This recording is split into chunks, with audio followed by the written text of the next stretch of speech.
في بعض أفلامك قد تقبل زوجتك أمام، كما تعلم، 3 تريليونات شخص يشاهدون حول العالم. أي شخص شارك في أفلام رومانسية يعلم أنه ليس فيلما رومانسيا بالمعنى الحرفي، يعرف أنه لا يوجد شيء رومانسي في مشاهد الحب في الأفلام. لا شيء يضاد. She spent more than 2 decades calling herself his wife.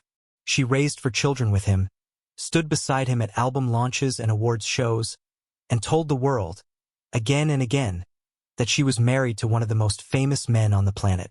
Then a British judge looked at the paperwork from a beach ceremony in Bali and said, essentially, none of that was ever legally real. That single fact, buried for almost a decade, turned Jerry Hall's divorce into one of the strangest legal stories in celebrity history. And it's a big part of why her split from Mick Jagger still gets talked about 25 years later. Here's what actually happened. Jerry Hall arrived in the public eye long before Mick Jagger ever entered her life. Born in Mesquite, Texas, one of 5 sisters, she left the United States as a teenager to chase modeling work in Europe, and within a few years she was one of the most sought-after faces in Paris and Milan. By the mid-1970s she was engaged to Brian Ferry, the frontman of Roxy Music, and her career was already the kind most young models only dream about. Then, in 1977, she met Mick Jagger.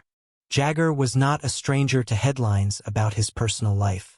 He had already been through a high-profile marriage to Bianca Jagger, which ended in 1978 after Bianca filed for divorce citing infidelity, and he had a long list of relationships and rumored relationships behind him even before that. When Jagger and Hall's relationship became public, it effectively ended her engagement to Ferry, and the tabloids treated the whole situation as a scandal in its own right. But Hall and Jagger stayed together anyway, and for the next several years they became one of the most photographed couples on the planet. The swaggering rock star and the statuesque Texan model, trailed by cameras wherever the Rolling Stones toured.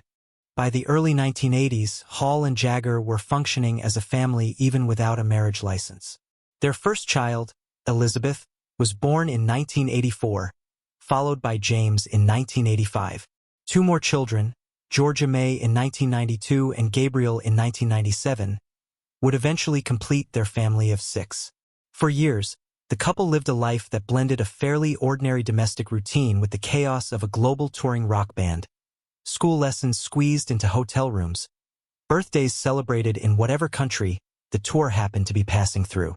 And through all of it, rumors about Jagger's behavior on the road followed the couple constantly. Given his reputation, and given what had already happened in his marriage to Bianca, those rumors were rarely dismissed as pure invention by the press or the public. In November of 1990, after roughly a decade together and 2 children already born, Hall and Jagger traveled to Bali, Indonesia, for what both of them and the entire world believed was their wedding. It was an intimate Hindu ceremony on a tropical island, and photographs from the day show a couple who looked, by every outward measure, married. For the better part of the next decade, that's exactly how they presented themselves. Hall referred to Jagger as her husband in interviews and public appearances.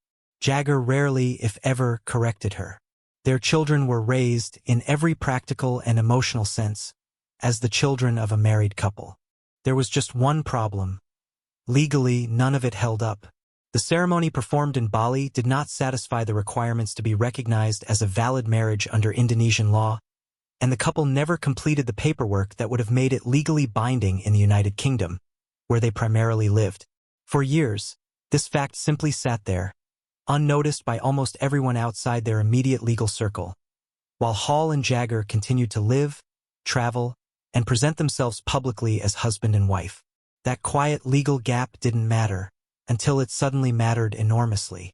In 1999, the relationship collapsed for a reason that left no room for ambiguity. Brazilian model Luciana Morid announced she was pregnant with Jagger's child. This wasn't a whispered rumor that could be denied or waited out. It was a concrete, undeniable situation that produced a son, Lucas, born later that year. Jagger eventually acknowledged paternity. For Hall, after years of tabloid speculation about her partner's behavior on tour, this was different. It was public, it was proven, and it was permanent. She filed for divorce in January of 1999. That's when the unresolved status of the Bali ceremony became the central legal issue of the entire breakup. Because the marriage had never been properly registered, Hall and Jagger were not, in the strict legal sense, husband and wife, which meant Hall could not simply get a divorce. Instead, in a joint statement issued that July, the couple confirmed they had amicably and formally agreed to separate after more than 2 decades as a couple and to obtain an annulment. An annulment is legally different from a divorce. Rather than ending a marriage, it's a declaration that no valid marriage existed at all. For a woman who had spent 9 years introducing herself as someone's wife, in front of cameras, in magazine profiles, at her own children's school events, that distinction was not a small technicality. It meant the identity she had built around being Mick Jagger's wife had, in the eyes of British and Indonesian law, never technically existed. In August of 1999, a judge in London's High Court Family Division formally ruled on the matter. The court found that the Indonesian ceremony had never been registered and did not meet the legal requirements to constitute a valid marriage, either under Indonesian law or English law. The annulment was granted.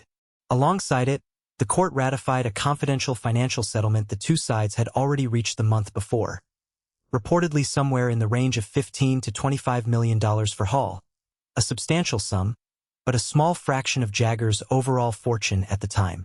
Both parties, through their lawyers, said they were relieved that the formal legal process had finally come to an end. Hall has spoken about that period since, and she's been fairly candid that the annulment stung in a way that a normal divorce might not have. In a later interview with The Guardian, she described how getting a divorce already feels like a kind of failure to most people. You feel like you've let your family down, like everyone hates admitting a marriage didn't work. Having that marriage then legally erased on top of the emotional weight of the breakup added an extra layer of humiliation that a standard split wouldn't have carried. She's also said in the same conversation that despite everything, divorce isn't the end of the world, and that staying in an unhealthy relationship for the sake of appearances is worse for children than an honest, if painful, separation. What makes Hall's account of this period genuinely interesting isn't just the scandal. It's the fact that she doesn't tell the story as a simple tale of victimhood. She's acknowledged, in various interviews over the years, that she went into the relationship with her eyes at least partly open. Jagger's reputation preceded him by the time they met in 1977, and Hall has suggested that part of what initially drew her to him was exactly the danger everyone around her was warning about. That kind of magnetism, she's implied, made it easy to rationalize away the early warning signs. A familiar story for anyone who has ever fallen for someone they knew on paper they probably shouldn't have. She simply believed, as many people do at the start of a relationship, that things would be different for her. For a long stretch, it looked like she might have been right. Friends who observed the couple during the 1980s often described them as devoted to their growing family, and Hall herself has said motherhood gave her a sense of purpose that helped her weather the harder parts of touring life and public scrutiny. But the pattern of rumors around Jagger never fully went away, and Hall has acknowledged that navigating those rumors in the public eye came with a particular kind of isolation. She couldn't quietly process a bad week with friends without the possibility of it turning up in a newspaper, and she couldn't fall apart in private the way an ordinary person could, because there was almost always a camera somewhere nearby. The Luciana Morid pregnancy, though, was something else entirely. It wasn't speculation. It wasn't a blind item in a gossip column. It was a birth certificate. And for Hall, after 2 decades of absorbing rumor after rumor in service of keeping her family together, this was the one that made staying impossible. Those close to her at the time described her as devastated, not only by the affair itself, but by the fact that, unlike everything before it, this was something that could never quietly be waited out or minimized. What happened after the split is, in a lot of ways, just as revealing as the breakup itself. Hall didn't retreat from public life. She kept working, took on stage and screen acting roles, including West End theater productions, and remained a visible figure in fashion long after her modeling career had technically peaked. In 2016, she married media mogul Rupert Murdoch, a completely different kind of high-profile partnership, built around business circles and boardrooms rather than concert tours. That marriage, Hall's first legally valid one, ended in divorce as well, with Hall filing in 2022 after 6 years together. As for Jagger, he moved on to a long relationship with fashion designer Ren Scott, which lasted from 2001 until Scott's death in 2014, and later began a relationship with ballet dancer Melanie Hamrick, with whom he had another son in 2016. Between his relationships with Bianca Jagger, Jerry Hall, Marcia Hunt, Luciana Morid, and Melanie Hamrick, Jagger has fathered 8 children with 5 different women. A fact that, on its own, tells you a lot about why infidelity rumors trailed him for most of his adult life. Perhaps the most surprising part of the story, though, is where things stand now. Despite the scandal, the annulment, and the very public nature of the breakup, Hall and Jagger have reportedly settled into an amicable co-parenting relationship over the past 2 decades. With 4 adult children and multiple grandchildren between them, the two have been photographed together at family milestones, and by most accounts have made a consistent effort to prioritize their children's relationship with both parents over any lingering resentment between themselves. It's a level of civility that a lot of exes with far less complicated histories never manage to reach. There's something worth sitting with in that. The version of this story that gets the most clicks is the scandal version. The affair, the secret loophole, the courtroom ruling that a 9-year marriage never technically existed. And all of that did happen. None of it is exaggerated. But Hall's own reflections on the relationship, in the interviews she's given over the years, tend to resist turning it into a simple story of a villain and a victim. She's talked about real love and real family alongside real betrayal, and she's given Jagger credit, by her own account, for staying present in their children's lives even after the romantic relationship fell apart completely. That combination, genuine hurt alongside genuine acknowledgement of the good years, is probably why this story has stayed in the public imagination for so long. It's not just a scandal. It's a 20-year relationship that produced 4 children, survived a decade of tabloid speculation, ended in one of the more unusual legal rulings in celebrity divorce history, and somehow still landed, decades later, in a place that looks a lot more like peace than bitterness. Jerry Hall's story with Mick Jagger isn't really about a wedding that wasn't legally valid, or even about the affair that finally ended things. It's about what happens when a very public relationship runs into a very private kind of heartbreak, and what it takes years, honesty, and eventually some distance to make sense of it afterward.